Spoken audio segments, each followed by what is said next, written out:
नमस्कार। आज ब्रह्मचर्य पर हम लोग चर्चा करेंगे। आज का मुख्य विषय है ब्रह्मचर्य। ब्रह्मचर्य किसे कहते हैं? यम साधना में जो 5 अंग होते हैं, 5 अंग में सबसे प्रधान होता है ब्रह्मचर्य। ब्रह्मचर्य का अगर हम पालन ठीक ढंग से करते हैं तो वो चारों अंगों का अनायास अपने आप ही अच्छे से वो पालन शुरू हो जाएगा। इसलिए हम लोगों को ब्रह्मचर्य के बारे में जानना अति आवश्यक है। ब्रह्मचर्य किसे कहते हैं? ब्रह्मचर्य, ब्रह्मा में, ब्रह्मांड में चरना, विचरण करना, उसे ब्रह्मचर्य कहते हैं। ब्रह्माणि विचरणम ब्रह्मचर्य। ब्रह्म में विचरण करना ही ब्रह्मचर्य कहलाता है। और इस खुली आँखों से जो हम देखते हैं, वस्तुओं को देखते हैं, घर द्वार, कुर्सी, टेबल, चांद, सूरज, झरना, पहाड़, जितने भी वस्तुएं हैं, ये खुली आँखों से हम देखते हैं और काम करते हैं। और कुछ जो भावना भी लेते हैं, किसी वस्तु का भावना लेते हैं या कोई काम का भावना लेते हैं, तो मन क्या होता है, उस जो जितने भी कर्म हैं, जितने भी काम हैं, जितनी भी वस्तुएं हैं, उसमें लिप्त हो जाता है। मन उसी का आकार बन जाता है। ये मन का स्वभाव है। आप आंख बंद करके अगर सोचिएगा, कुछ अगर सोचते हैं, तो जैसे हम सोचते हैं कि हमें कहीं जाना है और हमें ट्रेन से जाना है, तो ट्रेन की छवि हमारे मन में बन जाती है। हमें कुछ लिखना है तो कलम की छवि बन जाती है।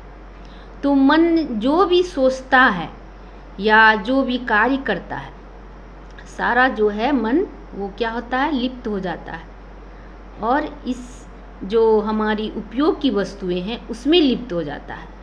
ये जड़ वस्तु है, ये सिर्फ उपयोग की वस्तु है, तो उसमें लिप्त हो जाता है। तो मन भी हमारा वही हो जाता है।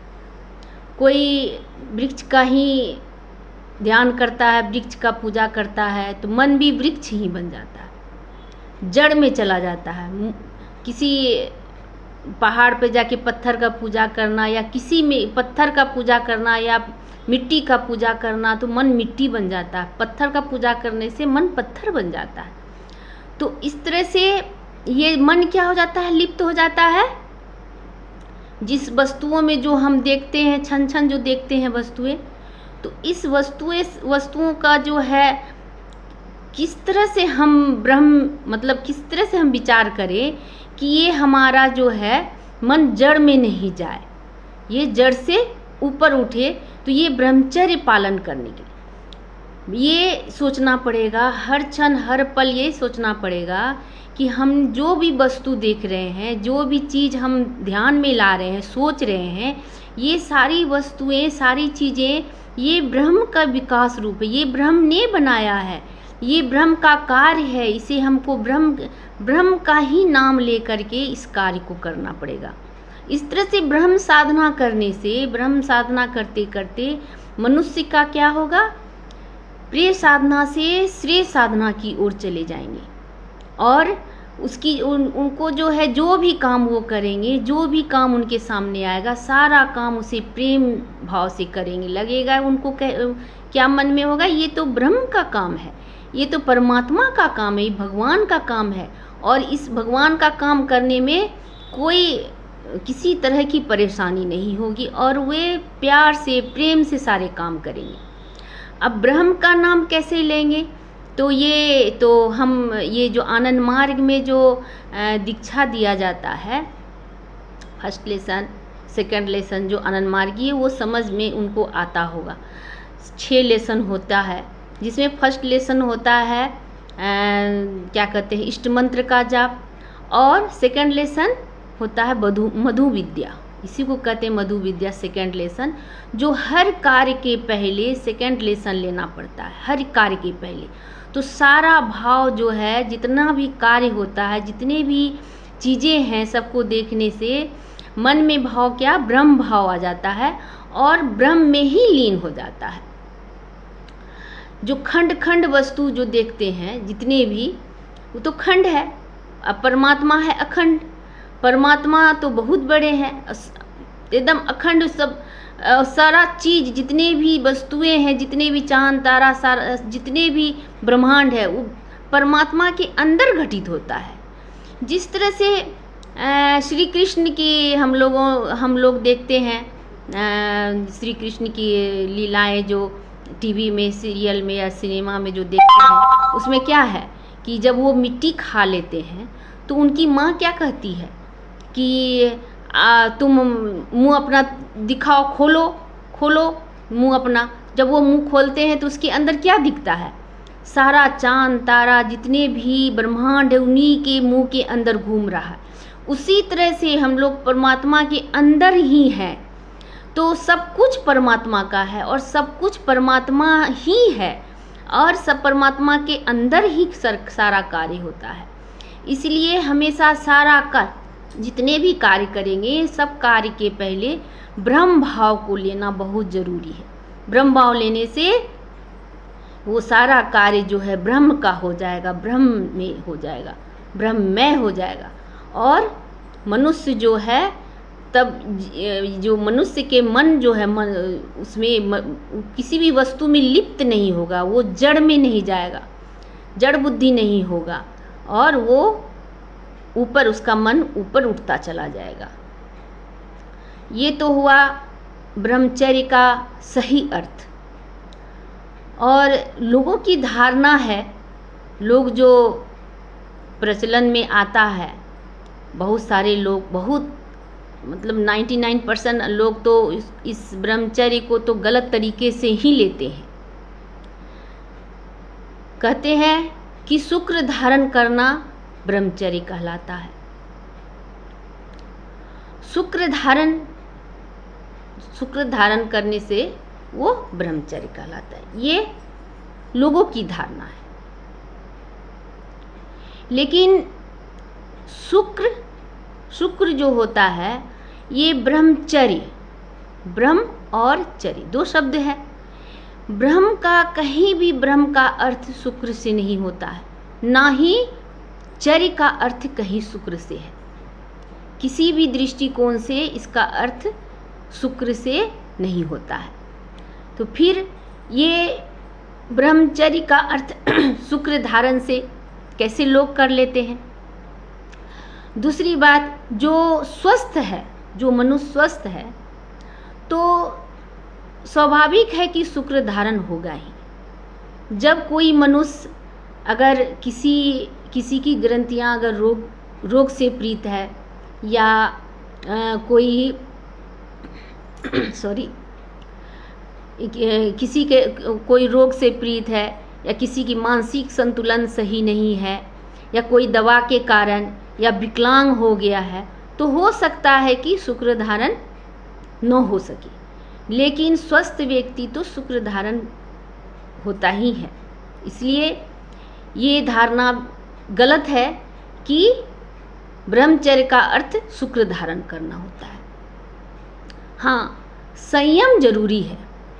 जो ब्रह्मचर्य पालन करने से संयम हो जाएगा सब में।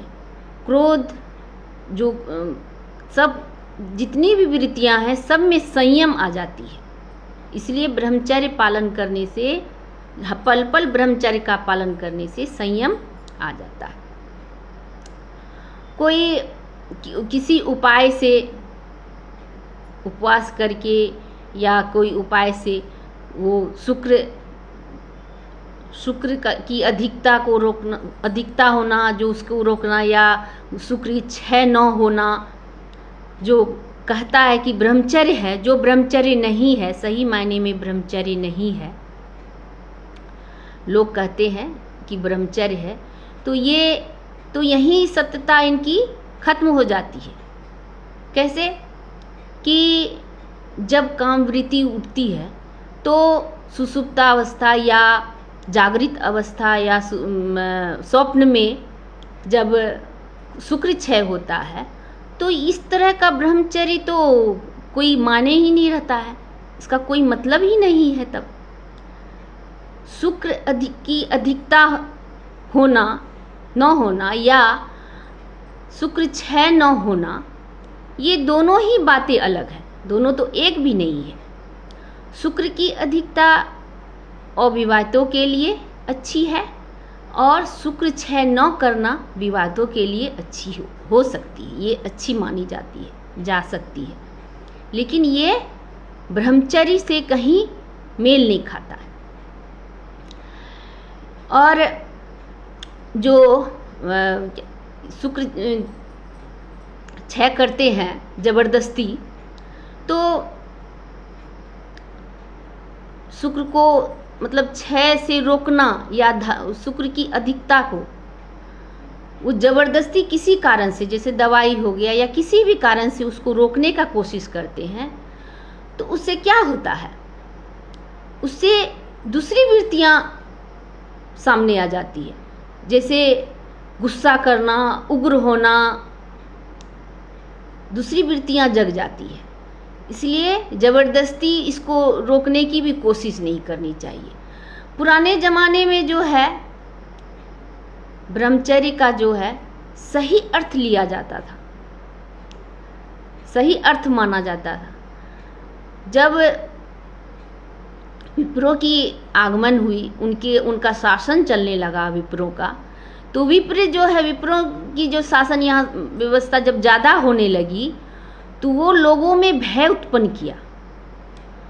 उन्होंने ही भय उत्पन्न किया कि अगर हम ब्रह्मचर्य का शुक्र से हम शुक्र ग्रहण न करना या क्षय न करना या मतलब अधिकता न होनी से हम अगर कर लेते हैं तो लोगों में जो आध्यात्मिक नहीं बन पाएंगे, वो उनका मन ऊपर नहीं उठ पाएगा और वो नीचे ही रह जाएगा, और जिस कारण उसकी जो अलग दूसरी वृत्तियां बढ़ जाएगी और उस पर हम शासन कर सकते हैं। इसलिए जो है विप्र लोग जो है, विप्रो जो आए थे विप्र लोग, तो वो लोग जो है इन्हें परेशान करने लगे। वो जानते थे कि विवाहित जो है वो ज़्यादातर विवाहित लोग हैं, और उसको जो है इस तरह से अगर धारणा छोड़ दी जाए, बता दी जाए, तो लोगों में जो है ये अधिकता कमी हो जाएगी, आध्यात्मिक नहीं बन पाएंगे। और जो विवाहित लोग थे वो सोचते थे कि ये महात्मा जो है, ये सन्यासी जो है, ये सुख धारण करते हैं, ये महान होते हैं, ये इनको परमात्मा मिल जाता है, ये भगवान को प्राप्त करते हैं, हम लोग सुख क्षय करते हैं तो हम लोग पापी हैं, तो हम लोग को भी उसी तरह से बनना चाहिए। इस तरह से लोग डरते हैं।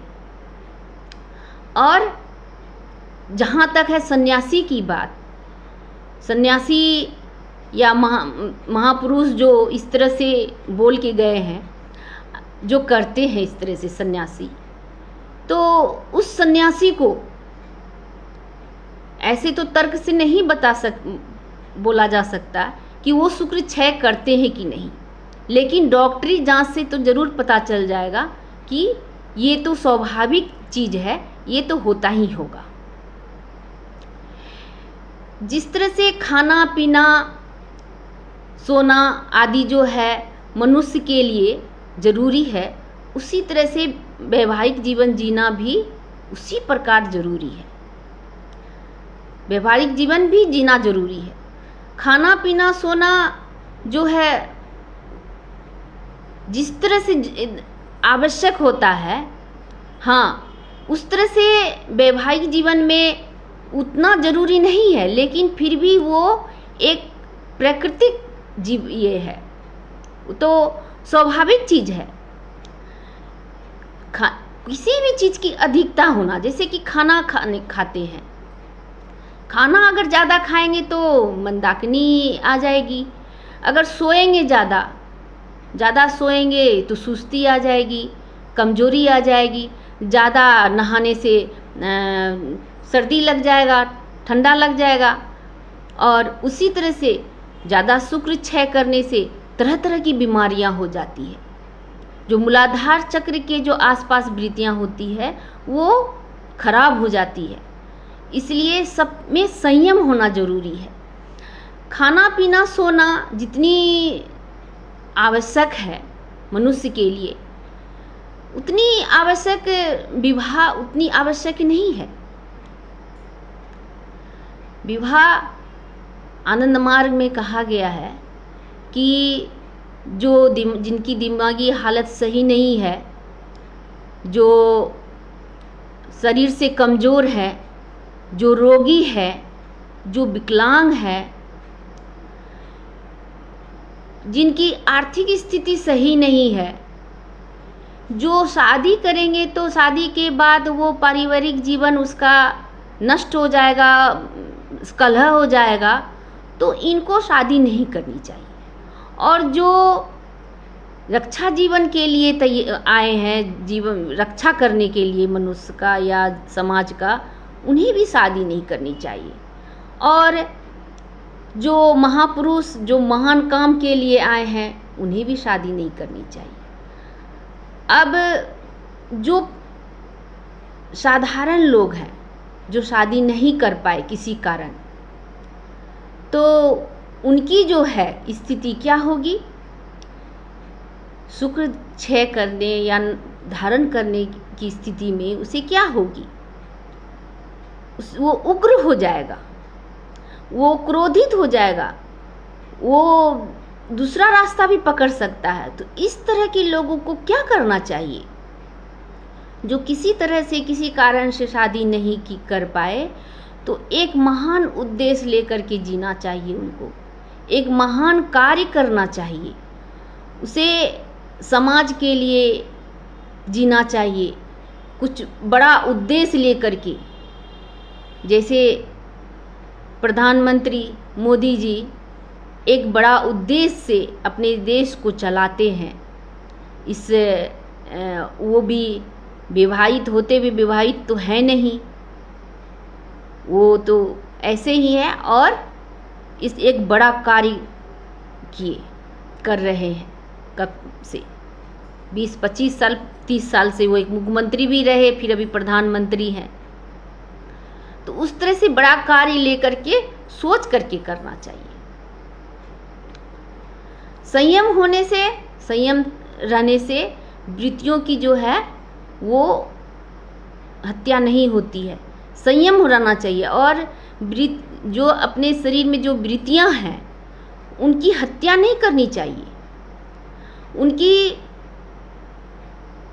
हत्या करना बहुत ही गलत बात है, हत्या ही नहीं करना चाहिए। हत्या करना, यहाँ बाबा कहते हैं कि जो वृत्तियों की हत्या कर दिया, उसको नष्ट करता है, तो इससे अच्छा है कि वो मनुष्य कोई साधारण सा उपाय ले करके आत्महत्या कर ले। वृत्तियों का हत्या नहीं करनी चाहिए, उसको मोड़ के दूसरे रास्ते में लेके जाना चाहिए, दूसरा रास्ता चलना चाहिए, ये उसको नष्ट नहीं करना चाहिए। मनुष्य का तो वृत्ति जीव धर्म है, इसलिए उसे नष्ट नहीं करना चाहिए। ऐसे भी जो शैव है, जो शाक्त है, जो वैष्णव है, जो मूर्ति पूजा करते हैं, जो पुराणों को मानते हैं, तो कहानियाँ भी सुनते होंगे जरूर। तो पुराणों में भी क्या है, जितने भी देवी देवता हैं, सारे देवी देवता क्या करते हैं? सबके संतान के बारे में भी लिखा हुआ है कि सबके संतान है, तो निश्चित तौर पर कि वो देवी देवता विवाहित होंगे, तभी तो उनके संतान के नाम लिखे हुए हैं। तो जो पुराणों को मानते हैं, तो उनको भी तो सोचना चाहिए कि ये जो है शुक्र की अधिकता या शुक्र का क्षय न करना, ये जो है ब्रह्मचर्य से कहीं मेल नहीं खाता है। इसे मानना ही पड़ेगा, और इस सत्यता को एकदम मानना पड़ेगा, सत्य को। जो सत्य है उस सत्य को कभी नहीं छोड़ा जा सकता, ये सत्य है। और ब्रह्मचर्य का अर्थ ही है ब्रह्म में विचरण करना, ब्रह्म में ही ब्रह्ममय देखना। हर मनुष्य को, हर वस्तु को, हर चीज को सुबह से जब से सब सुबह उठे हैं और सोते सोते जितने भी कार्य होते हैं, जितने भी वस्तु नज़र आते हैं, जितने भी चीज़ देखते हैं, कोई दुकान जाने के लिए, कोई रुपये कमाने के लिए, कोई स्कूल जाता है, कोई बिल्डर है मकान बनाने के लिए, तो बहुत सब जो भी जिस चीज़ को देखते हैं और सोचते हैं, जो कार्य करते हैं, सभी कार्य को ब्रह्ममय रूप में देखें, ब्रह्म के रूप में देखें। ये सारी चीज़ जो है ब्रह्म ने बनाया है और ये ब्रह्ममय है, तो कभी भी मन में ऐसा कुछ नहीं भाव आएगा। और इस सत्यता को धारण करना पड़ेगा।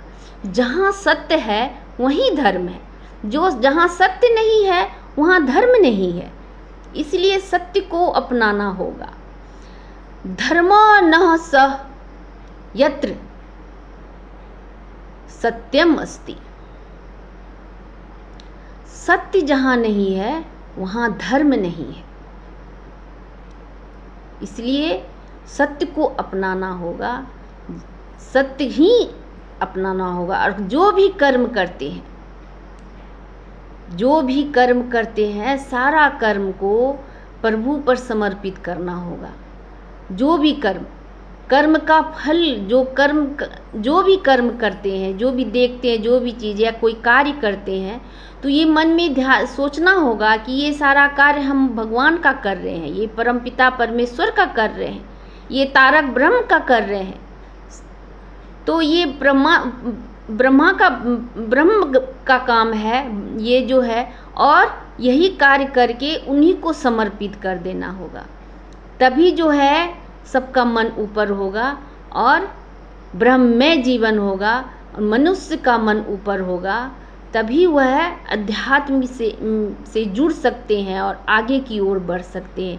नहीं तो ये मनुष्यता का जीवन, पशुता का जीवन जी के पशुता में ही रह जाएंगे और नीचे अधम की ओर चले जाएंगे।